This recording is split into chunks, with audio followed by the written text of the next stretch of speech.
por ahí tenemos una invención con unos alumnos que le pusieron la gastromochila. Es una mochila funcional, justamente que se va, pues no es patentar porque tiene otra terminología en este registro. Ujú. Concursamos a nivel nacional contra otros tecnológicos y nos fue muy bien.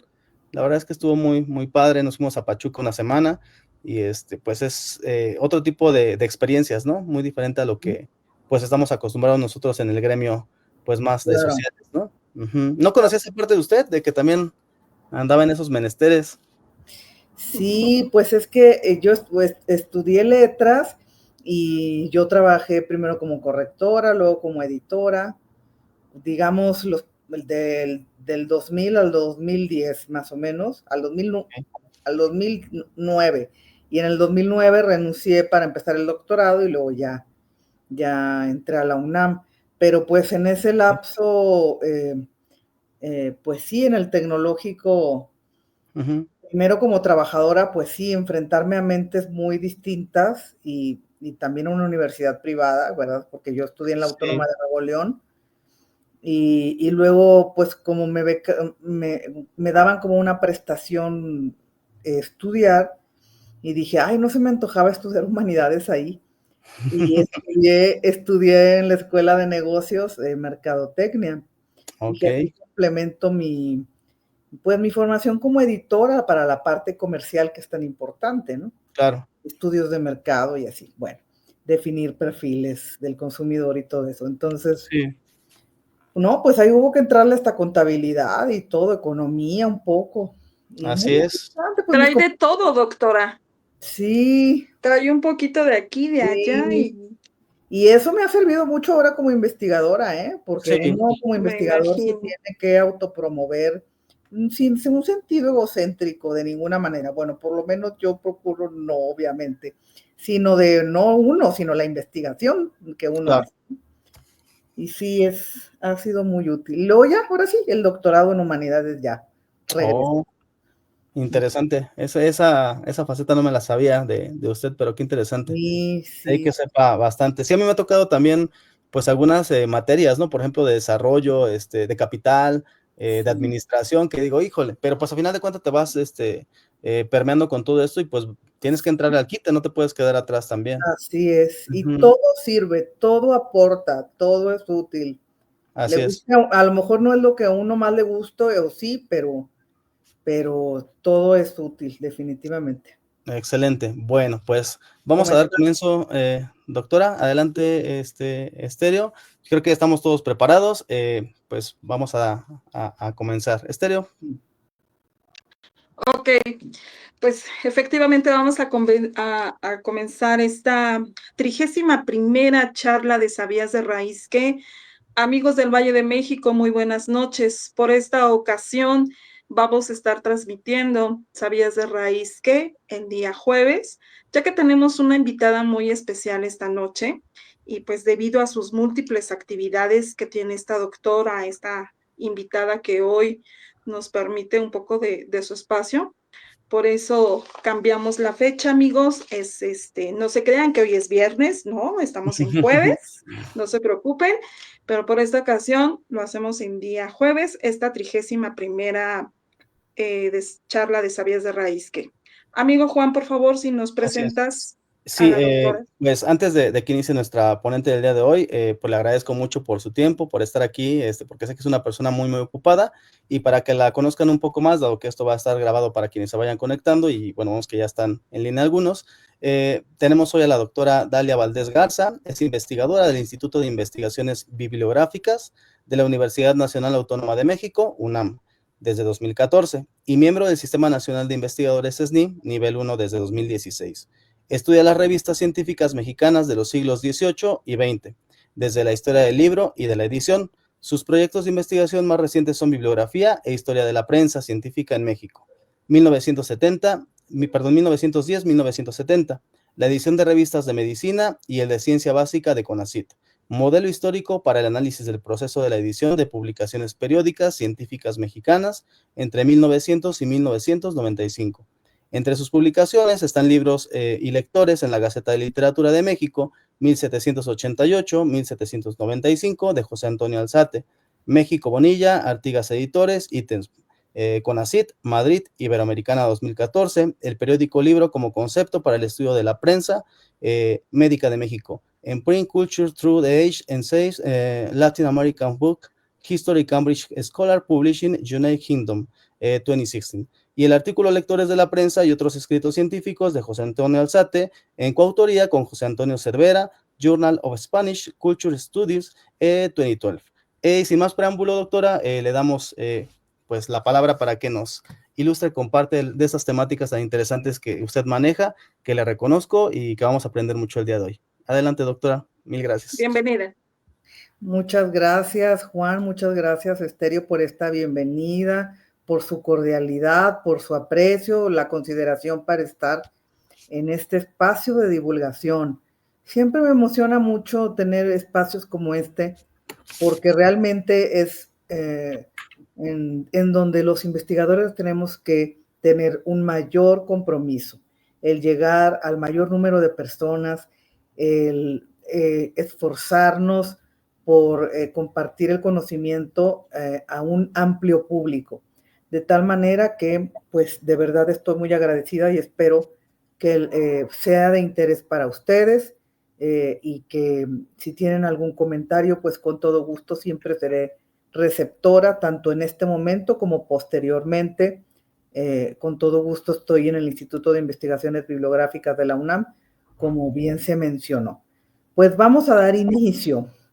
Desde el año 2009, en que empecé mi tesis doctoral, estoy involucrada con este tema, con las revistas científicas mexicanas. No voy a contar cómo es que llegué aquí, porque es una larga historia.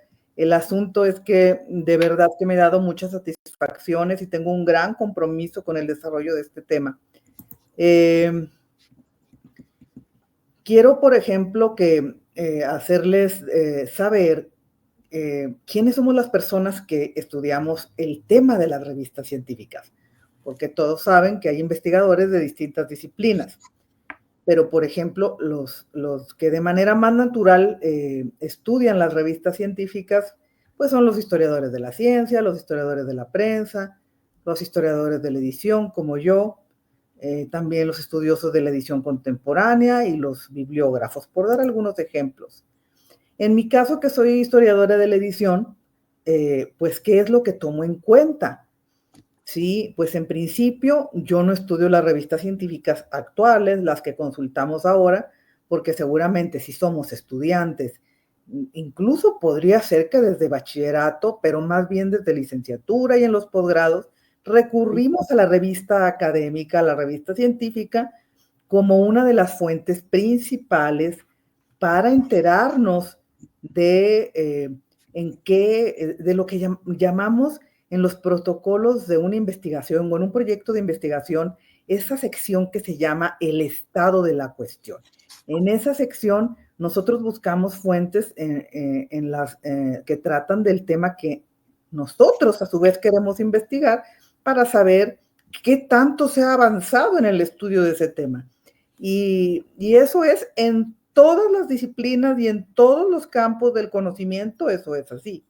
De tal manera que es un tipo de fuente dentro de todas las que existen, pero bueno, de las que vamos a hablar en esta ocasión, pues de las más importantes en cuanto a las que más buscamos para este fin. Entonces, pero lo que hago yo es diferente, porque yo como investigadora lo que hago es estudiar esas fuentes, no para actuar, bueno, también lo hago, pero además de eso, para hacer la historia de esas revistas, para ver cómo las hicieron, quiénes las hicieron, y por eso pongo aquí como una línea de tiempo que yo tengo que trazar para ubicar estas publicaciones periódicas y los trabajadores, en este caso, pues que las hicieron, porque las hicieron pues trabajadores como las hace para realizar cualquier producto, que la revista científica también es un producto, claro, es un producto cultural, científico, editorial, pero es un producto, así lo vemos también los historiadores de la edición. Entonces, por eso tenemos también por ahí el elemento de la tecnología y de las leyes que tienen que conocer quienes las hacen para ver los requisitos que tienen que cumplir, porque no podemos sacar una revista así como de la nada, ¿no? Entonces, yo también estudio eso y qué funciones realizan esos trabajadores en cuanto a la edición, producción y luego la divulgación y la distribución. Y aquí hay unas preguntas, por ejemplo, que yo todo el tiempo me hago y tengo que responder en mis investigaciones, que son, repito, quiénes las hacen, qué labores realizan, qué tipo de conocimientos deben tener, y ahorita vamos a ver algunos ejemplos, cómo crean esta publicación periódica científica, qué procesos siguen y qué tecnología usan.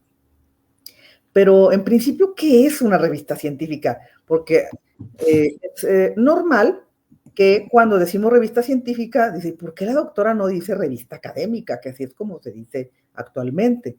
Bueno, ahorita vamos a avanzar en eso, y sí, porque a veces le dice publicación periódica, también eso lo vamos a ver, pero en términos generales, para digamos, hacer una síntesis, de las que existen en el siglo XVIII en México hasta las de hoy, pues son un tipo de fuente que tiene un título, una periodicidad, ¿verdad? Que en el caso de las científicas, pues es una periodicidad más bien a partir de una periodicidad mensual, o puede ser cada 2 o 3 meses, o semestrales, o incluso hay anuales. Pues obviamente los contenidos son científicos y son actuales. Tiene que tener una forma de mantenerse económica, o sea, sin dinero. Aún en los modelos de acceso abierto de hoy, se requiere dinero, alguien que le paga a la persona que corrige los textos, que hace el diseño, ¿sí? Tiene que tener un plan de distribución, porque pues no se hace para que nadie la vea, ¿sí? Tiene que tener una estrategia de hacerse visible ante la comunidad científica, y que haya un compromiso de los editores, y en este caso ahora, como la mayoría de ustedes sabrán, hoy sí la mayor parte de los editores de las revistas académicas mexicanas son universidades o centros de investigación, y que tienen un compromiso a largo plazo, no solo con lo que yo llamo lectores, sino también los usuarios de esta fuente y los compradores, porque hay algunas que sí se requiere todavía el pago para acceder a ellas. Rápidamente nada más es por quien, si casualmente alguien nunca ha visto una revista científica, que lo dudo, pero bueno, y si no, más bien es como para ratificar que todos estamos en la misma línea de lo que conocemos hoy, porque luego vamos a ir hacia atrás. Cuando entramos a un sitio web hoy, porque hoy entramos a los sitios web y ahí consultamos las revistas, los artículos que son los que nos interesan a nosotros. O bien entramos, por ejemplo, a la Tindex o en un buscador de materiales, y nos lleva a los artículos. A veces no necesariamente pasamos por el sitio web de la revista. Sea como sea, esto es un sitio web, por ejemplo, de la Revista Mexicana de Biodiversidad, donde tiene su lista de artículos.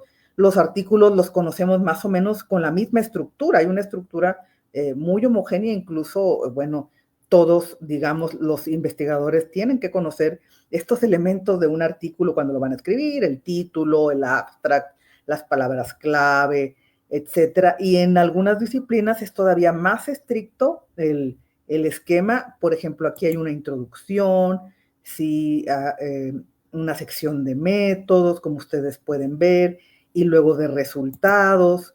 Tenemos tablas en los artículos, imágenes que ilustran el análisis o los resultados. Muy común también ver una sección de discusión, y finalmente no puede faltar las referencias.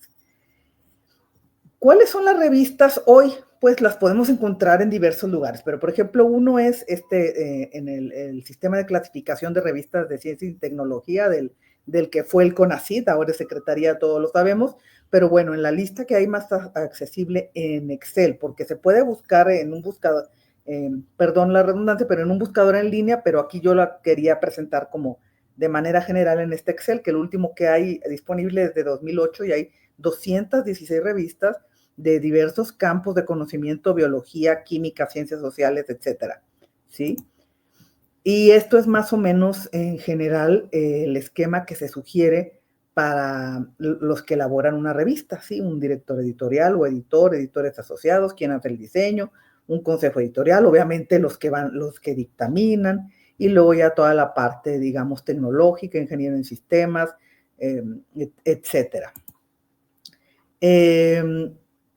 Entonces, pues es lógico, si nos preguntamos cuál es el público de estas revistas académicas actuales, de una publicación periódica científica actual, pues es, ya dijimos, el propio investigador que escribe, también a su vez lee otros artículos, los estudiantes o personas interesadas simplemente en un tema que van en búsqueda de la literatura científica más actual. Pueden ser incluso periodistas, etcétera. Pero vamos a empezar a ir un poquito para atrás y muy rápidamente. Para quienes no lo saben, nada más para dejarlo claro, las revistas científicas nacen en 1665 en Francia y en Inglaterra respectivamente con el Journal des Savants y las Transacciones Filosóficas. ¿Sí? Y en México van a tardar hasta el siglo XVIII, como lo vamos a ver. Este esquema lo presento en todos lados porque es tan útil, es un esquema de un proyecto del Cinvestav, ahí está la fuente indicada, que creo que ya no está en línea, pero bueno, yo lo guardé, para que ustedes vean la evolución de las etapas de la producción del conocimiento en México, en este caso desde 1795, con algunos acontecimientos importantes, por ejemplo, la creación del Real Seminario de Minería en el siglo XVIII, luego va avanzando el tiempo en el siglo XIX con la creación de sociedades y revistas científicas que en realidad ya había en el siglo XVIII, pero no en las del siglo XVIII no les llamamos revistas, les llamaban obras periódicas. Otra terminología, que ahora es cuando lo explico, le llamamos publicaciones periódicas a todas estas, a las revistas, a los boletines, a los distintos tipos de publicaciones periódicas a lo largo del tiempo. Pero revistas en sí solo les llamamos a partir del siglo XIX. Luego, más adelante, ya hacia el inicio del siglo XX, se da la institucionalización de la investigación científica. Ya en el siglo XX, una ciencia protoacadémica y finalmente una ciencia académica. Y no vamos a llegar ya a la digitalización, ¿sí? Aquí nos vamos a detener, pero esto es un esquema y lo presento porque si todas estas etapas se relacionan con un tipo de revista científica, las revistas científicas lógicamente no pueden ser iguales en estos momentos, porque imagínense, en este momento del Real Seminario de Minería, cuando todavía no hay una ciencia académica, pues las revistas no pueden ser como hoy, claramente, ni en este periodo donde surgieron las sociedades científicas, tampoco pueden ser iguales, ¿sí? Entonces, esta reflexión se basa en ese presupuesto y quiero contarles que, y para dejarles a ustedes también, pues esta curiosidad, porque aquí no vamos a tener tiempo de ver tantas publicaciones periódicas científicas en México. En el 18 son 5, en el 19 no se sabe cuántas, pero por lo menos deben ser unas 200 o 300, y en el siglo XX podrían ser hasta 1000, yo he contabilizado 500, de tal manera que sería imposible en una charla ver el interior de ellas, pero yo les quiero dejar así como unos, digamos, tips para que ustedes, al ir a consultarlas, analicen esto de cómo puedo darme cuenta de cuál es el público de estas revistas y no presuponer que en todas estas etapas fueron los investigadores, porque para empezar, pues en el siglo XVIII, por ejemplo, no había investigadores como tales, ¿no? Porque no había instituciones, centros de investigación, por ejemplo. Entonces, ¿qué es lo que tengo que ir a buscar en esas revistas para saber cuáles pudieron ser los públicos, además de los interesados en la ciencia y que eran especialistas o amateurs? Bueno, hay un contexto social, educativo, legal, político, obviamente científico, cultural y económico. Y por otra parte, lo que yo les invito a buscar en las revistas es la política editorial. ¿Qué es la política editorial en una revista? Según esta fuente que pongo aquí, Una política editorial es una sección en la revista o un texto en la revista en donde se habla de las necesidades de comunicación que esa revista quiere cubrir, los temas, o en este caso las disciplinas que quiere cubrir, quiénes son los lectores a los que quiere llegar y las formas en que se dirigirá a ellos, los géneros periodísticos. Aquí dice géneros periodísticos porque está hablando de cualquier tipo de revista, pero en este caso los géneros académicos que hoy les llamamos de escritura, ¿sí? Básicamente hoy es el artículo, pero no siempre fue así, que es otra cosa que los invito a descubrir, y los mecanismos de promoción y distribución. Cualquier texto, o a veces está de forma separada en varias partes de la revista, el editor habla de estas cosas. No lo vamos a encontrar. No es que abrimos todas las revistas y encontramos un texto que diga política editorial. No, eso prácticamente antes de 1950 tal vez nunca va a suceder, pero se va a llamar prólogo, se va a llamar introducción a los lectores, o a veces ese más otros textos a lo largo de la revista. ¿Cuándo inició todo esto en México? Bueno, pues la imprenta, obviamente, desde la llegada de los españoles, casi preeminentemente fueron primero impresos religiosos, jurídicos, y luego ya hacia el siglo XVIII es cuando surgen estos impresos periódicos. Primero la prensa política y luego la prensa científica. Nada más por mencionarlo rápidamente, surgen primero las Gacetas de México en la primera mitad del siglo XVIII, otra Gaceta de México más en la segunda mitad, y estas son, para quienes no las conocían, son los 5 títulos de publicaciones periódicas novohispanas. Solo hubo 5. Sí, aquí está el Diario Literario de México, asuntos varios sobre ciencias y artes, observaciones, y finalmente la Gaceta de Literatura de México, que aunque se llame de literatura y aunque el diario diga Literario de México, son publicaciones periódicas científicas, ¿sí? Y el Mercurio Volante, que este sí está más especializado en medicina y en física, que es de Bartolacci. Aquí están las portadas de estas publicaciones, excepto de la Gaceta, que aquí está la Gaceta. Y como pueden ver, pues cuando vemos estos tomos decimos, pero ¿cómo es que esos eran las revistas? Pues sí, esas eran las que hoy llamamos revistas académicas. Este es el antecedente y por lo tanto, estos 2 hombres ilustrados fueron los primeros editores científicos de publicaciones periódicas en nuestro país. Hay que ubicarlo muy bien, porque la historia de la ciencia ha resaltado su dimensión de difusores de conocimiento y se les ha pues hecho un gran homenaje con muchos estudios de sus obras, pero se les ha reconocido mucho menos por esta labor como editores, porque además fueron los primeros. Ustedes imaginan que en Nueva España nunca había existido una cosa así, y de repente llega el Diario Literario de México de Alzate. ¿Qué habrá dicho el público novohispano? ¿Qué es esto? ¿De qué se trata? Sí, entonces ellos se enfrentaron a todo esto y a muchas dificultades para hacerlo, además de todo el conocimiento que debían tener. Afortunadamente eran 2 hombres ilustrados que conocían las obras periódicas europeas. Aquí está José Antonio Alzate. Yo digo, ¿qué conocimientos debía tener? No solo él, sino también Manuel Antonio Valdés, que era quien imprimía en la imprenta de Felipe Zúñiga y Ontiveros la Gaceta de México, que fue la más larga que hizo y la última hacia finales del siglo XVIII. Entonces ellos conocían todas estas publicaciones que menciono a la derecha, las que ya mencionamos desde las iniciales del Journal de Savant, las Philosophical Transactions, el Journal de Physique, Gaceta de Madrid, Memorial Literario, y no solo las conocían, sino que en el caso de Alzate, que yo lo he estudiado, pues tenía contacto con algunos editores de publicaciones españolas. Para hacer una publicación periódica, entonces, en ese entonces había que ser un erudito, conocer de las leyes de imprenta y pues saber editar lo que hoy conocemos como editar.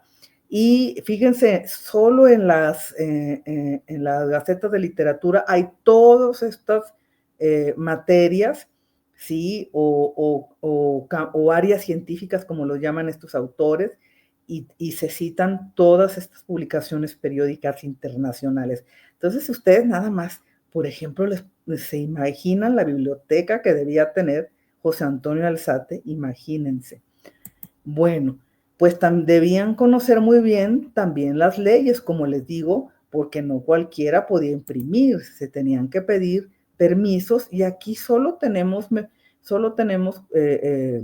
esta evidencia en esta segunda publicación periódica de lo que conocemos como los permisos o licencias para imprimir. Alzate, pues evidentemente tenían que darle esta licencia o los impresores de cada una de las obras periódicas tenían que obtener esta licencia para imprimir, pero por ejemplo también elaboraban todos estos índices para que los lectores de las gacetas al final de cada tomo, de cada suscripción, pudiera encontrar pues los temas de los que habían tratado los textos de las gacetas. ¿Qué se proponía Alzate en esta última obra periódica que hizo? Pues él mismo lo dice, lo cito, dice, se emprende no para publicar producciones dirigidas a satisfacer el amor propio, a la irreligión, a la venganza, porque claro, tenía que respetarse pues todo el sistema social, jurídico y a la monarquía, a la iglesia, porque si no podía padecer censura previa o posterior. Sí, dice que la Gaceta de Literatura es un campo de mucha extensión y que presento a los literatos, árenlo, siémbrenlo, y yo me contentaré con proceder a las prolijas atenciones de la impresión. Es decir, les decía, manden sus textos y yo se los publico. En realidad eso no sucedía con frecuencia porque no era como las revistas de hoy, pero él hacía esa invitación porque precisamente era lo que quería que se hiciera un diálogo entre los novohispanos. De tal manera que en conclusión, en cuanto al siglo XVIII, ¿a quién se dirigía Alzate? Pues primero se dirigía a los literatos, como él mismo ya lo dijo y lo vimos, pero también había por ahí un público anónimo y en realidad, por ejemplo, no hemos encontrado ningún ejemplar con alguna lista de suscripción de los suscriptores. Entonces hay personas que pues obviamente quizá ni querían que se supiera que ellos leían la Gaceta, no sé, por alguna cuestión de, como Alzate había padecido censura en su primera obra periódica, quizá no querrían que supiera que leían estas cosas, ¿no? Que además eran cuestiones profanas, ¿no? Las personas menos cultivadas, quizá a lo mejor no una lectura directa, pero quizá alguien una lectura en voz alta, porque se daban consejos para diversas cuestiones de la vida cotidiana y que la ciencia podía aportar un conocimiento. Y finalmente, por supuesto, las autoridades, ¿no? Los literatos, por cierto, no solo los de la Nueva España, sino a nivel internacional. En el siglo XIX, esto es rapidísimo, ya el siglo XIX y XX, pues las publicaciones periódicas científicas ya tienen otras intenciones, porque pues tienen otro contexto en el que no me voy a detener, pero que nada más viendo rapidísimo nuestro esquema podemos enfatizar que se crearon muchas sociedades científicas, academias, agrupaciones de científicos, pues no solo como, digamos, como hoy los consideraríamos especializados, sino amateurs también, gente que le quería aprender de cierta disciplina, de medicina, de astronomía, de lo que fuera de su interés, ¿sí? Y se va dando también este camino hacia la institucionalización de la investigación, que lo vemos reflejado precisamente en estas publicaciones periódicas que pongo aquí, apoyadas por la Secretaría de Fomento, que prácticamente fue la que dio apoyo financiero, no solo para las propias publicaciones del conocimiento que se generaba desde el gobierno, sino también apoyó a sociedades, ¿sí? Por ejemplo, aquí la Sociedad Agrícola Mexicana, o también aquí, esta es otra revista de una sociedad, en este caso de medicina interna, ¿no? Aquí están, finalmente, como ven, empieza la institucionalización de la ciencia y lo vemos reflejado en esta publicación periódica Anales del Instituto Médico Nacional. Finalmente, como ejemplo, pongo el sitio web de la Gaceta Médica, que surgió en el siglo XIX y que es la publicación periódica científica mexicana que digamos, ha durado más, que tiene una permanencia mayor, ¿sí? En la historia de las revistas científicas mexicanas. Tan es así que miren comenzó en el siglo XIX y hoy tiene su sitio web y es una revista académica formal de calidad, ¿sí? En este sitio lo pongo para que ustedes puedan consultar aquí numerosas publicaciones periódicas del siglo XIX, algunas del XX menos, sí, pero en este sitio ustedes pueden buscarlas y hojearlas. Finalmente, el siglo XX, tenemos aquí rápidamente nada más unas imágenes, como vemos representada la química, la medicina, la biología, y pues llegamos finalmente a la ciencia protoacadémica y a la ciencia académica. La ciencia académica es la que ya da el sustento para que las revistas sean como hoy las conocemos, porque realmente a lo largo de todo el siglo XX no todas fueron así. Algunas se iban acercando más al modelo de la revista académica actual, que es pues publicar básicamente artículos con conocimiento nuevo. En las revistas a lo largo del siglo XX, digamos, de 1900 a 1970, 1980, se publicaban todavía muchos artículos que no eran nuevos, que provenían de otras revistas, que ya se habían publicado, y otro tipo de textos, incluso periodísticos, se encontraban incluso hasta poemas por ahí de los médicos o cosas así, ¿sí? O sea, no solamente eran artículos científicos. Aquí nada más para dar un contexto internacional, el siglo XX sufre un cambio muy importante para el tema de las revistas científicas, sí, porque surge un nuevo mercado, los rankings de las revistas, se elevan los costos de suscripción y luego pues ya viene la cuestión digital. Cuando entran las computadoras e internet, finalmente eso es lo que también promueve todo un cambio y el conocimiento bibliotecológico para poner un orden en cuanto a una revista académica que hoy conocemos de calidad, con unos criterios editoriales y científicos que antes no había.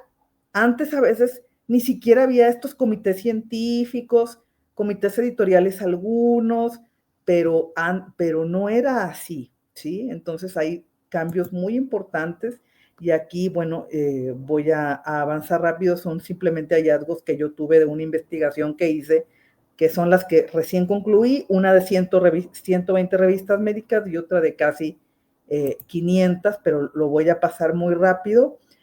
También hice la biografía, ese es el último estudio que hice de una revista en particular, como digamos la biografía editorial de este boletín de ciencias médicas, que se editó de 1910 a 1916, como ustedes verán, en plena revolución. O sea, fue un acto heroico publicar esto, ¿sí? Este es un libro que pueden encontrar mío. Miren, estos son algunos de los contenidos. Estamos hablando de 1910, 1916, y esto a veces le digo a los estudiantes que parece más a la de Alzate que a las revistas actuales, ¿no? Hay algunas partes que sí, ¿sí? Hay publicidad porque evidentemente, pues aquí no hay computadoras, no hay acceso abierto, no hay, eso es lo que quiero que ustedes piensen. Imagínense cómo era este mundo sin computadoras y sin internet, ¿sí? Manuel Soriano fue un médico militar que adquirió mucha experiencia en hacer, él fue editor de la Gaceta Médica de México, de hecho ahí fue creo que el editor que ha sido más tiempo estado a cargo de la Gaceta Médica, y bueno, estas son más páginas del boletín. Ahí es lo que yo les decía, hay que extraer la política editorial cuando uno estudia una revista, ¿sí?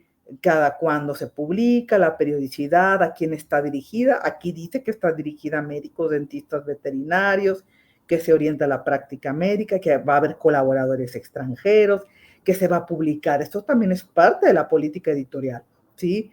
En trabajos en inglés y en francés, que va a haber índices, que va a haber noticias de la actividad profesional y académica.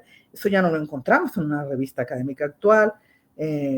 También biografía y necrología, es decir, los médicos que morían, y ustedes imagínense en plena revolución, reproducción de trabajos aparecidos en la prensa nacional y extranjera, etcétera. Entonces, todo esto uno lo tiene que extraer y ahí es donde uno va a encontrar a quién está dirigida, cuál era el público. Estos son las secciones de cada uno de los tomos, ¿sí?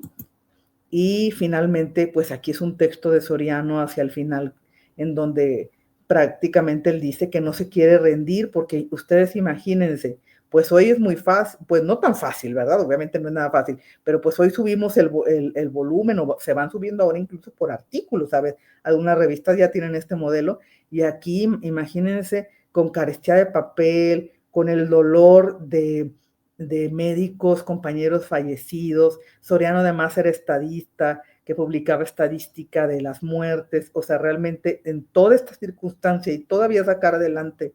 Entonces, realmente a veces nos falta también ver a estos editores en muchos casos como de verdad en actos heroicos de publicar y también de generosidad de su tiempo, de su dinero, de su conocimiento, y falta hacer todas estas historias de las revistas.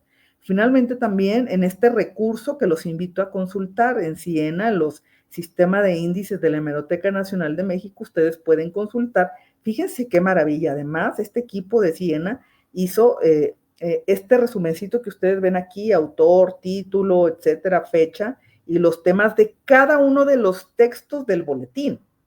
Entonces, en mi libro está la historia editorial del Boletín de Ciencias Médicas, y en estos índices de qué trata, cuáles son los temas, el autor de cada uno de los textos del boletín.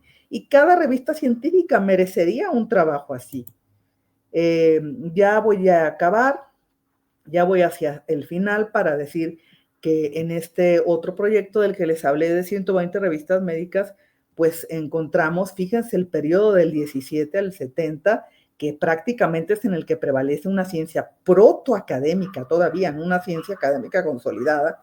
Encontramos que en 117 de las 20 estaban dirigidas a profesionistas, o sea, más que investigadores, a profesores, al profesionista médico, porque todavía hay muchas cosas que resolver, por ejemplo, en términos de los derechos, hay cuestiones de sindicatos,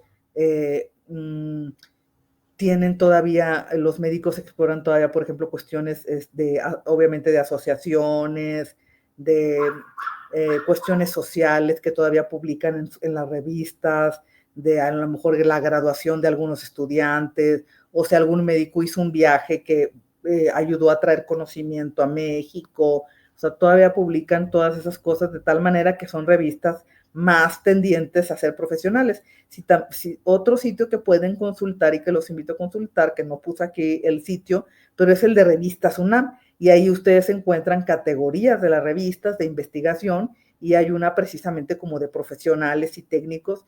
Y bueno, yo en mi estudio, yo creo que la mayor parte de las revistas, todavía les digo en este periodo, y si ven, me detuve justo cuando inicia con el CONACYT, ahora Secretaría. ¿Sí? En 1970 es cuando surge CONACYT, y CONACYT ya empieza a poner un orden en muchos sentidos. Uno de ellos es en las revistas científicas. Por lo tanto, antes tuvieron estas otras características. Sí fueron dirigidas a estudiantes también, investigadores, etcétera, pero fueron más bien revistas para el médico como profesionista. Y de mi otra investigación, que son casi 500 revistas médicas, ahí sí de todas las áreas del conocimiento, y aquí pueden ver un 10% de ciencias, en donde entra biología, química, multidisciplinarias 11%, ingeniería y arquitectura 11%, arte y humanidades 20%, ciencias sociales y jurídicas 20%, y ciencias de la salud, que es la única que saqué de ciencias, un 28%. Si ven, no por nada desde Bartolache, que con su Mercurio Volante inició, digamos, la primera revista que en la historia de la medicina se reconoce como la primera revista, digamos, especializada, por decir, pues esto continúa impactando todavía hasta el siglo XX. Creo que en el XXI ya, en el siglo, ya no es así, no lo sé, no recuerdo, he visto la estadística, pero ya no la recuerdo, pero todavía en el siglo XX se refleja esta tradición de los editores médicos. Ellos fueron realmente los que hicieron también las primeras revistas en el siglo XIX, de lo que no hablamos tanto aquí, pero que de lo que está escrito también bastante. Entonces tenemos aquí, en cuanto a tipo de lectores, pues aquí sí ya están compitiendo, dirigidas a investigar. Acuérdense que cada revista yo registré que podía estar dirigida a varios tipos de lectores, por eso esto no suma 486, o sea, 287 más 286, etcétera, no va a sumar 486, porque en realidad yo lo que registraba es, tal revista tiene, por ejemplo, está dirigida a investigadores, a profesionistas y a estudiantes, ¿no? Entonces tenemos que 287 están dirigidas a investigadores, más o menos la misma cantidad de profesores. Miren la cantidad de estudiantes. Hay mucha revista que se dirige a estudiantes y en la que participan estudiantes. Eso también es muy interesante, ¿sí? Y de lo cual se tendría que hacer solo una investigación. De profesionistas ya en general, si ven, bueno, pues la cifra se acerca mucho también, pero en medicina, como ven, es contundente. Aquí se tiene que hacer por área de conocimiento también esa investigación, técnicos, general, y por ahí hay una de mujeres. Yo puse jóvenes y niños como una categoría, pero no encontré ninguna. Pensé que quizá podría encontrarla, pero no fue así.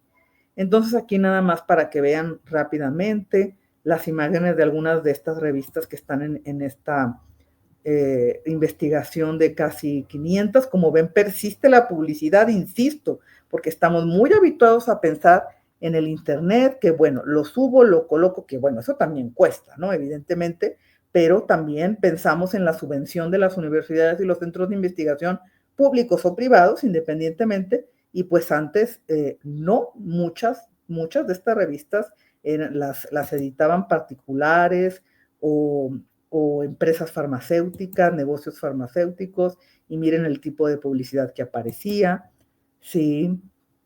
Y de todas las áreas del conocimiento. Esta, por ejemplo, aquí están involucrados estudiantes, lo recuerdo muy, muy bien. En esta parece que también. Aquí estas secciones editoriales donde están los datos de la política editorial, etcétera. Revistas de todo tipo, diseños muy interesantes, algunos. Y como ven, pues no, miren, ahí hasta caricaturas, ¿sí? O sea, realmente, por eso creo que vale mucho la pena hacer este repaso histórico para precisamente no proyectar las características de las revistas académicas actuales en las del pasado. Hay algunos que me podrían decir, bueno, es que en realidad me podrían decir, doctora Dalia Valdés, es que para mí las revistas científicas son solo las que tienen exclusivamente contenidos científicos. Bueno, alguien podría decir eso y yo podría decir, bueno, sí, podrías hacer tu estudio en donde consideres solo esas revistas, pero en realidad en el caso de las del siglo XX te vas a quedar con muy pocas tienen exclusivamente contenidos científicos. Aquí nuevamente la invitación a consultar, y ya ahora sí voy acabando, nuevamente la Hemeroteca Nacional Digital de México, porque muchos creen que solo van a encontrar publicaciones periódicas antiguas, ¿sí? Y no es así. Aquí en esta sección, en la sección de colecciones, donde dice revistas nacionales digitales, ustedes encontrarán, aquí están cosechando los archivos digitales de las revistas actuales académicas digitales, que también, digamos, sirven como otro respaldo para que en términos patrimoniales, pues queden ahí también las revistas en caso, por ejemplo, de que desaparezca una revista o cualquier cosa que pueda suceder a los archivos digitales.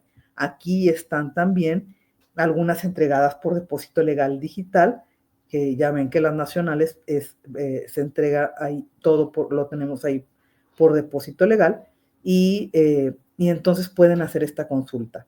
Quiero acabar esta presentación leyendo rápidamente unos párrafos de un libro que escribí donde precisamente explico qué son para mí las revistas científicas y por qué debemos, aunque no seamos científicos ni investigadores, acercarnos a ellas. Después les podemos compartir, porque este libro está como PDF y como ebook. Digo ahí, las revistas científicas representan nuestro derecho a saber más, Atesoran información que los investigadores reúnen con mucho esfuerzo y que otro grupo de personas se encarga de publicar. Dan a conocer descubrimientos, presentan nuevas formas de ver el mundo con tantas ópticas como un caleidoscopio. Abren posibilidades de entendimiento del ser filosófico y del ser vivo, de la naturaleza y de la naturaleza humana. Concilian lo científico y lo humanístico. Hacen ciudadanía. Forman un acervo que coheredamos. Están guardadas y resguardadas en muchos lugares, se encuentran en edificios y en sitios web, impresas y digitales. Gracias a Internet y a lo digital. En ningún otro momento de la historia, y quiero que nos quedemos con esto, en ningún otro momento de la historia ha sido tan fácil llegar a ellas. En algunos casos podemos verlas enteras. En otras, solo algunas de sus partes o sus datos de referencia en catálogos y bases de datos. Es más común acercarse a ellas por la necesidad de enterarse de lo más actual, pero las más antiguas sirven para hacer historia. En sus escritos se refleja el esfuerzo de muchas personas que dedicaron su vida a develar misterios del universo, de lo humano y no humano, de lo que vemos y de lo que no vemos, de lo vivo y de lo inerte, de lo finito y de lo infinito. Los investigadores son personas de carne y hueso, observan, recolectan datos, razonan, analizan, crean y explican. Están en laboratorios, archivos y bibliotecas, en el campo, en la ciudad, el espacio, el mar o debajo de la tierra, aunque también en el lugar que les permite concentrarse para escribir. Son ellos mismos quienes en primer lugar pueden ayudar a todos a entender más lo que publican en las revistas científicas. Podemos buscar a un autor que ha escrito sobre un tema que nos atañe, que nos duele, que nos interesa o que nos afecta y preguntarle cómo se puede mejorar o cambiar. Y así sigo en este tono, en ese libro que espero que lean, que el título es muy largo, se llama Revistas Científicas, Creación Colectiva, Conocimiento Público, y es un texto donde reflexiono después de todos estos años y después de esta investigación para la que el entonces CONACYT me dio financiamiento, una investigación de ciencia básica, y que pues evidentemente siempre agradeceré y que por eso pues siempre tendré este compromiso de hacer ver que las revistas científicas no son solo para los investigadores y para los especialistas, son para el público en general en la medida en que el público en general busque a los autores, porque además ahora están sus correos electrónicos y todo. Por ejemplo, yo misma quizá no puedo entender un artículo sobre física o algo así, pero bueno, podemos pedirle una charla de divulgación a ese investigador, y esto es en todos los temas de salud,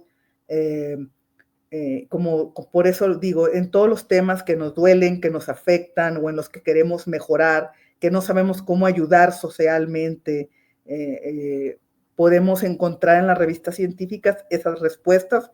Podemos buscar a los autores y podemos decirles, ayúdanos a entender el mundo más fácilmente y a poder darles solución, trabajar todos juntos. Y bueno, con esto termino mi charla y les agradezco mucho su atención y espero que haya sido de utilidad y que sobre todo puedan ver a la revista científica a partir de ahora de otra manera. Muchas gracias.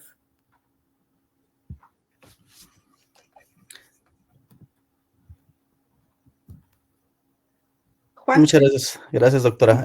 Me pareció muy, muy interesante, como todas las charlas que solemos tener, pero esta en especial, bueno, se me hizo muy importante, muy interesante, sobre todo para tanto para los que hacen, como usted dice, o que hacemos ciencia, los que nos dedicamos a esta parte de la indagación de información a través del conocimiento, la difusión, de la divulgación, pero también para aquellas personas, ¿no? Que no tienen también como este acercamiento, y creo que es un buen ejercicio para que pues ellos también lo practiquen, ¿no? A mí me gustó mucho la información que nos dio, sobre todo las fuentes que van a ser muy útiles también para mis alumnos, y bueno, que nos dedicamos aquí, porque veo que algunos comentarios justamente son de personas que se dedican a la investigación. Estéreo, por favor. Sí, efectivamente, doctora Dalia, muy importante su charla, muy amena. Ujú. Tuve la oportunidad de ver el primer coloquio que tuvieron apenas hace un mes. Vi su conferencia de usted, así como el de Juan y los ponentes que estuvieron. Al ver la conferencia de usted, dije, ¿de qué carambas está hablando esta doctora? No la entiendo. Entonces, ahí como que tenía que poner mayor atención, trataba porque yo, la verdad, soy honesta, no estoy tan adentrada a este tema. Pero ahorita de esta manera en como lo explicó, fue muy ameno, que aquellos que no estamos inmersos dentro de este tema, fue muy amena la charla. Ujú, Le ujú. agradezco mucho. Y voy a leer algunos comentarios muy interesantes que tenemos aquí de nuestros amigos que nos están viendo. Nuestro amigo Ángel Mireles Estrada, efectivamente, no es viernes, amigos. Comentamos que por esta única ocasión, sabías de raíz que estamos en vivo en día jueves, así es que no El te doctor, preocupes. el doctor también ya presentó aquí ponencia, justamente sobre la astronomía. Un buen amigo también. Sí, Gracias. sí, muchas gracias. Nuestro amigo moderador, Fecho Adrián Navarro, dice que parte de la obra de José Antonio Alzate se encuentra en los muros del claustro de la parroquia de su tierra natal, Ozumba. Muy interesante. Saludos desde Ayapango. Nuestro amigo también que anda en esta situación de escribir y demás, a nuestro amigo Lucky Martínez desde Catzingo. Muchos saludos, amigo. Nos comenta, dice, en efecto, el conocimiento científico ha sufrido muchos cambios en torno a su estudio, investigación, publicación, difusión, permisos, formas de llegar al lector, pero siempre con la misma constante. Me refiero al hecho de mostrar o dar a conocer el descubrimiento, hallazgo y o estudio lo más apegado a la verdad.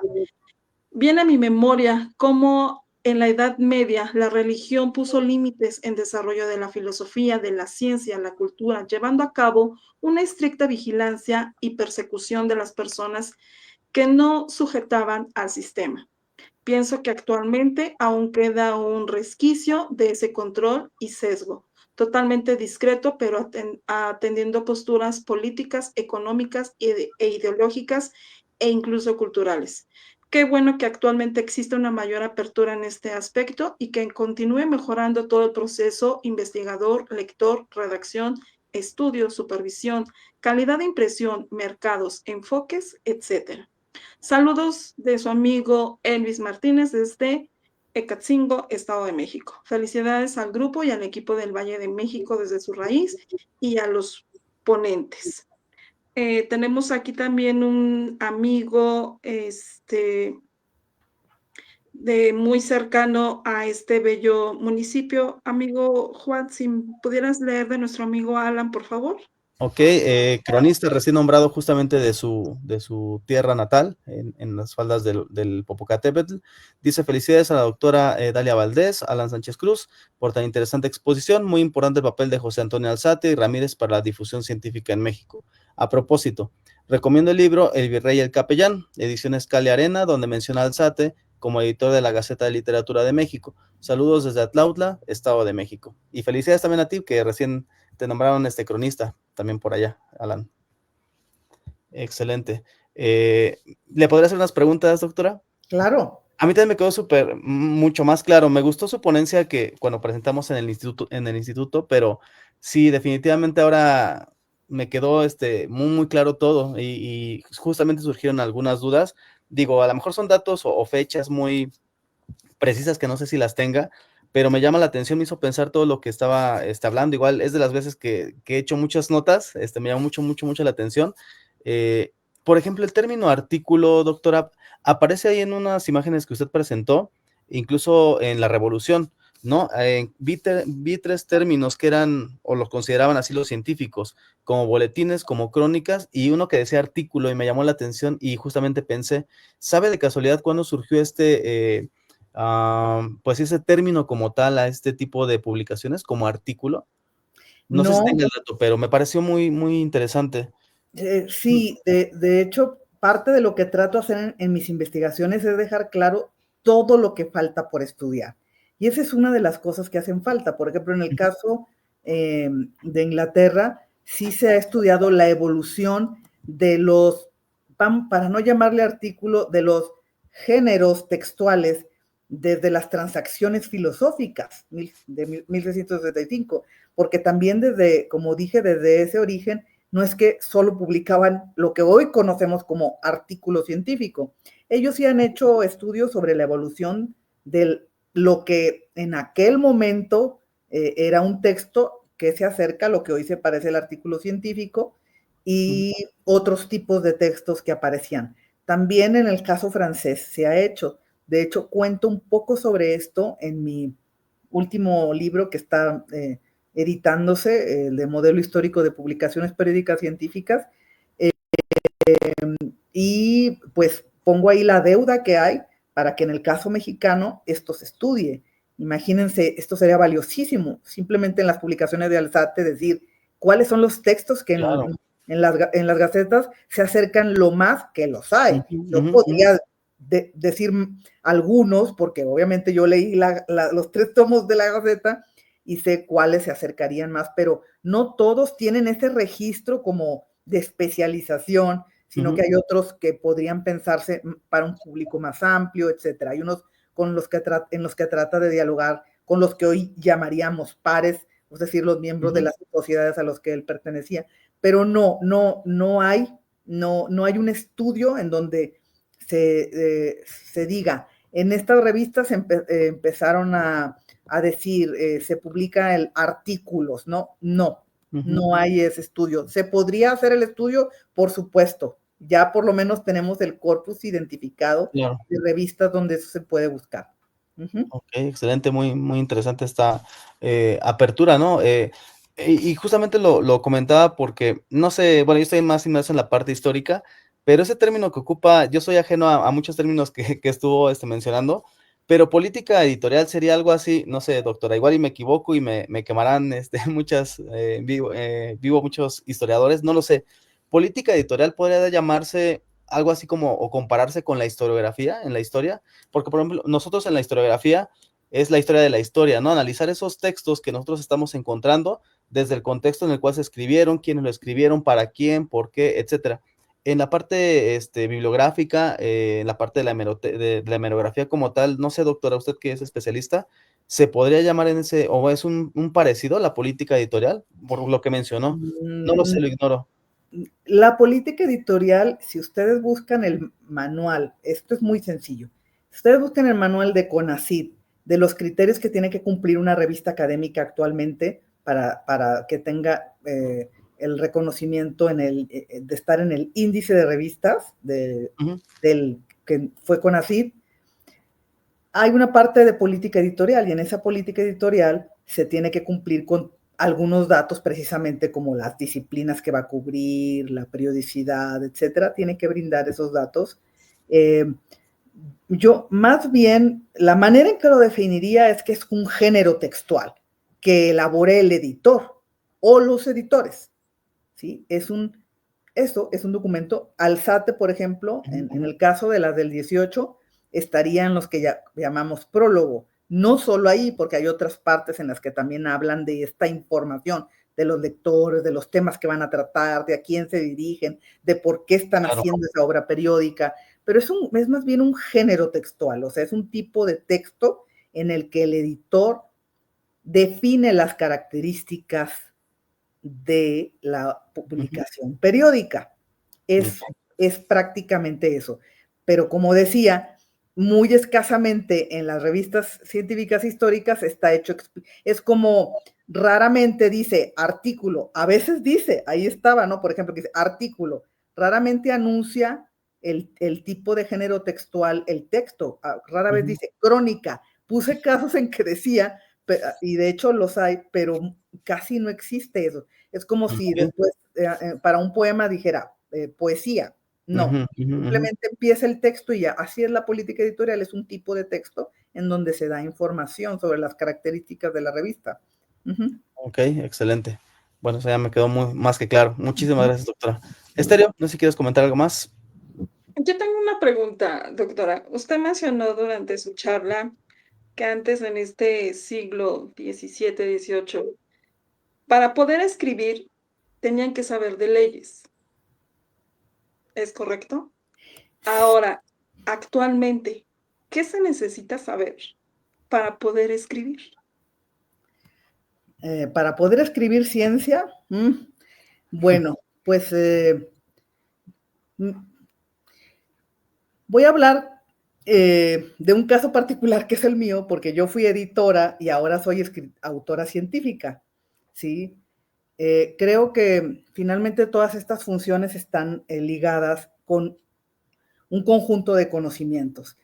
Bueno, para ser un autor científico o autor académico, se necesita evidentemente conocimientos lingüísticos, no solo básicos, creo que avanzados, y se necesita el conocimiento de la terminología de la disciplina en la que uno está inserto, de tal manera que uno puede expresarse a nivel especializado en esa disciplina.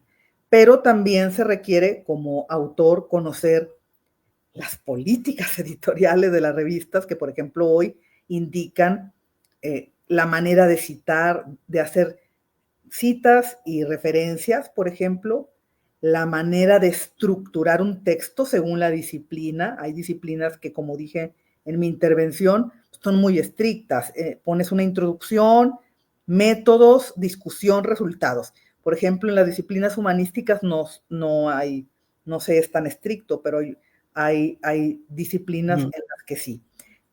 Por eso se necesita saber de escritura, de géneros textuales, de formas de citar. También se necesita conocer el proceso de revisión por pares, saber en qué consisten, saber los tipos, si es ciego, si no lo es, cuál es la intención. Evidentemente, tener la madurez de acatar los comentarios y el conocimiento para entender que son para la mejora de la escritura. Se necesita también conocer acerca de dónde publicar, en qué revistas, o se necesita también saber cómo doy vehículo al conocimiento que quiero generar, si va a ser a través de un artículo, si de un capítulo, si de un libro, si necesito crear un proyecto para que otras personas amplíen el conocimiento sobre ese tema. Por decirte una lista de lo que me parece esencial. Y como editor científico, como lo mencioné, yo creo que un editor actual tiene que tener exactamente el mismo tipo de conocimientos que Alzate y Bartolacci tenían, que es todo esto que acabo de decir, más los conocimientos legales en cuanto a saber qué permisos debo pedir para hacer público un impreso en el caso de ellos. Y hoy, aunque sea digital, también se necesitan una serie de trámites que independientemente que ahora los pueda hacer cierto departamento de la universidad, pues uno los tiene que conocer. Y actualmente también saber de integridad académica. Es fundamental conocer, tener los fundamentos de integridad académica en la práctica, como editores científicos, como pares que revisan, que revisamos, y como autores. ¿Sí? La integridad académica ahora es realmente un requisito que tenemos que cumplir si queremos realmente conducir y poner ejemplo a nuestros estudiantes de cómo debe ser una práctica científica en la que todos queremos colaborar y respetar al otro en la originalidad de su conocimiento. Ok, entonces podríamos decir que actualmente se necesita saber de leyes para poder escribir, ¿no? Para poder respetar todos estos lineamientos que acabo de mencionar. Sí, porque si yo no sé que es un delito el plagio y el nivel de consecuencia que eso puede tener, por mencionar solo una cosa, ¿no? De lo que tiene que ver con la integridad académica. O si yo no sé que no puedo tener un conflicto de interés al hacer la revisión, el arbitraje científico de un artículo, si yo no sé qué es el conflicto de interés ni qué repercusiones tiene, ¿verdad? Entonces, eso es saber de leyes. De leyes. ¿Sí? Eso es saber Ajá, perdón. Mencionaba también de Alzate que su público era, sus revistas eran dirigidas a determinado público, ¿no? Obviamente entre, pues, los literatos y demás, pero también tenía ahí un rubro, ¿no? Para las personas que no eran tan, digamos, estudiadas, ahorita no recuerdo el término que utilizó. En la actualidad, las revistas científicas creen que también están dirigidas también hacia ese público, sí, a mi los que no respuesta es son, sí. ¿sí? Sí. Él le llamaba a las personas menos cultivadas y lo Menos cultivados, cito. exacto. Sí, él así lo dice. Mira, Estéreo, Alzate lo decía así, y él bien sabía que era difícil que llegaran hasta ellos. Él lo sabía, o sea, era más una aspiración, un ideal, que algo concreto, ¿no? Pudo haber llegado, sin duda, de alguna manera, ¿sí? Pero creo que ahora en el mundo digital, de verdad, hay muchas más posibilidades. Yo no puedo decir que todos, ¿no? Porque el acceso al conocimiento, no vamos a hablar de eso es otro tema, pero sí hay más posibilidades. Eso, primero, de llegar digamos, a la revista en este caso. Ahora, en términos de entenderlo, de la comprensión del lenguaje especializado, por eso hice este libro de divulgación, para que todos sepan que, oye, tú tienes el derecho de tocar la puerta del investigador. Ahí está el correo en el artículo. Al inicio es parte de lo de la política editorial. Tiene que incluir el correo del investigador. Y le puedo escribir: estimado doctor, mire, su tema me interesa mucho porque yo tengo, por ejemplo, tal enfermedad, me interesa los avances en los estudios de, no sé, de imagen, o tengo inquietud de las vacunas. ¿Sí me explico? O sea, pudiera darnos una charla. Sí, y creo que ahora, no solo de parte del público, que fue el tema finalmente de esta exposición, hay más oportunidad, sino que de parte del investigador y de quien genera conocimiento desde las instituciones públicas, hay una obligación, que eso es lo que quiero decir en mi libro. Hay una obligación. Nosotros estamos, y por eso estoy aquí. Bueno, no porque es una obligación, es un gusto también, pero nosotros para eso estamos, no solo para estar encerrados en todos esos lugares que dije, los laboratorios, en el campo, escribiendo, y también necesitamos esos momentos, evidentemente, pero también hay otros momentos en el que tenemos que darnos porque estamos obligados. Alzate no estaba obligado, pues no había nada de estas instituciones. Él lo hizo de verdad por su generosidad, porque además él pagó esos impresos, ¿sí? En el caso de nosotros, ni siquiera tenemos ahora que pagarlos como investigadores. De tal manera que todavía tenemos más compromiso de decir, tenemos que hacer viable, como tú misma me dijiste en tu conferencia, que era un contexto de público académico. Bueno, me pareció difícil, pero bueno, yo misma me aplico esto y digo, bueno, también tengo que hacer este ejercicio de explicar a la sociedad en general de qué va esto. ¿Sí me explico? ¿De qué va esto? Y de tal manera que la respuesta es sí. Todo público, aunque no sea especializado, incluso público infantil, juvenil, tenemos que llegar a todos los públicos y darles a conocer nuestros hallazgos, el conocimiento original de alguna manera. ¿Sí? Ya incluso a través de entrevistas, hay investigadores que entrevistan en los noticieros, hay muchas maneras de hacer público el conocimiento a una diversidad de público, y ahora más que nunca lo podemos hacer, y estamos comprometidos a hacerlo, definitivamente. Muchas gracias. Sí, y justamente es lo que, al menos el Valle de México es lo que pretende, ¿no? A través de, pues, este conocimiento, científico, entre pares, digamos, hablaríamos más de difusión, creo que sería el término adecuado, Sí, pero la parte de divulgación a veces nos cuesta mucho, ¿no? Porque estamos muy ensimismados, quizá, como dice usted, en los laboratorios, estamos investigando, estamos en campo, y es un tanto, complejo, ¿no?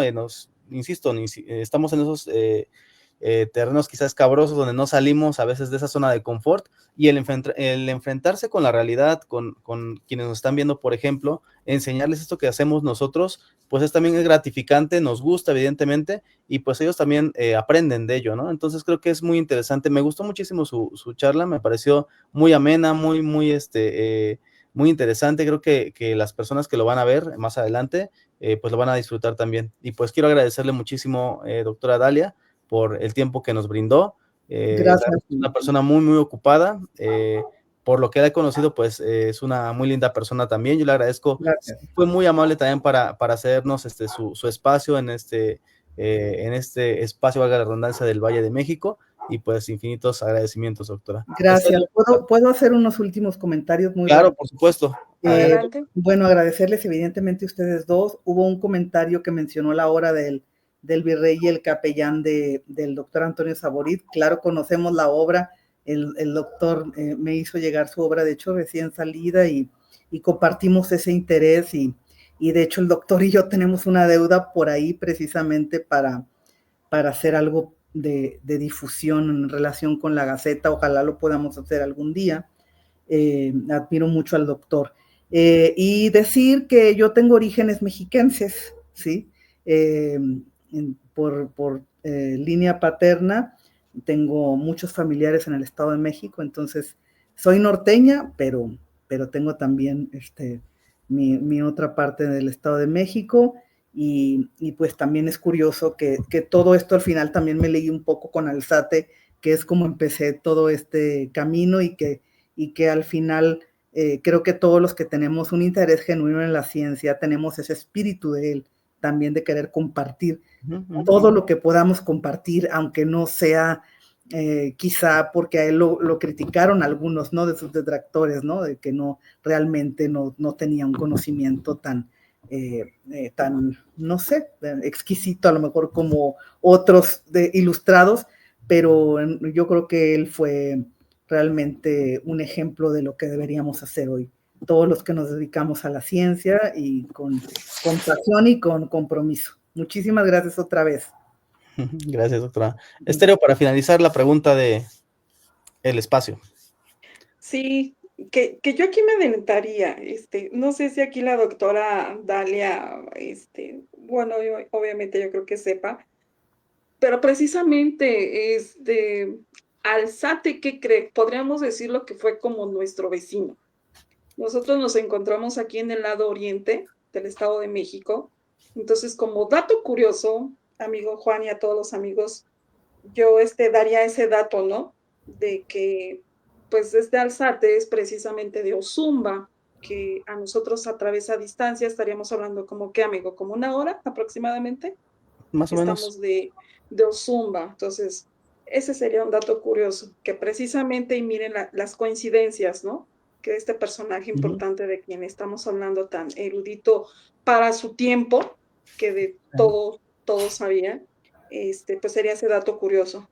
Pero vamos a agregar otro dato curioso.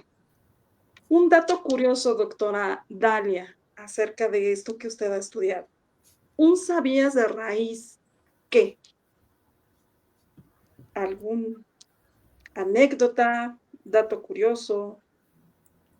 Dato curioso sobre qué, perdón, no entendí bien. Sobre su tema, sobre Alzate. Ah, ok, bueno, pues ya entendí. Bueno, pues yo la verdad, a pesar de que me dedico a las cuestiones científicas y que no tiendo mucho al pensamiento mágico, creo también en las coincidencias.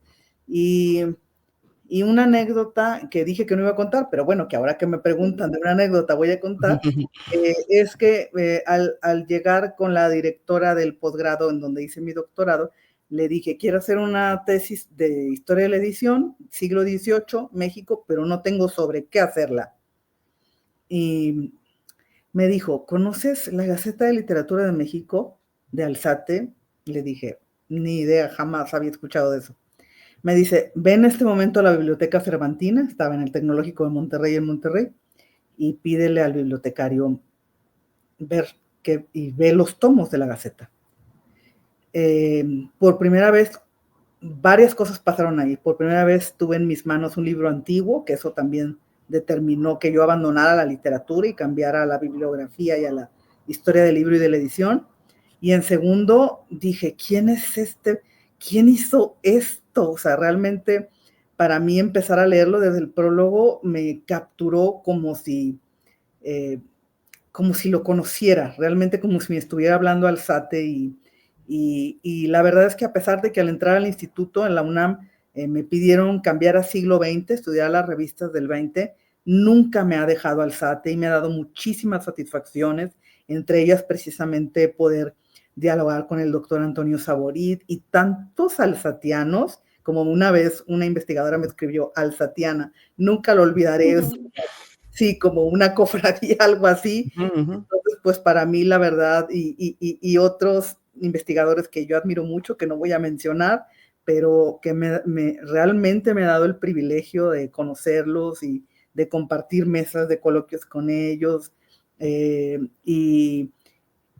Y bueno, pues no creo que sea una casualidad y creo que también el haber leído ahí en ese momento Alzate y estudiar las gacetas, pues marcó mi vida académica en el sentido de que yo dije, yo quiero hacer esto el resto de mi vida, ¿sí? Quiero difundir el conocimiento, quiero generar conocimiento, quiero enseñar a otros a escribir, también doy clases de escritura académica, quiero enseñar a otros a saber transmitir el conocimiento, a investigar y de esa manera creo que he podido seguir pues ese ejemplo de nuestro Alzate. Muchas gracias, doctora. Yo me quedo con esa frase que usted dijo, nuestro derecho a saber más. Me quedo con esa frase.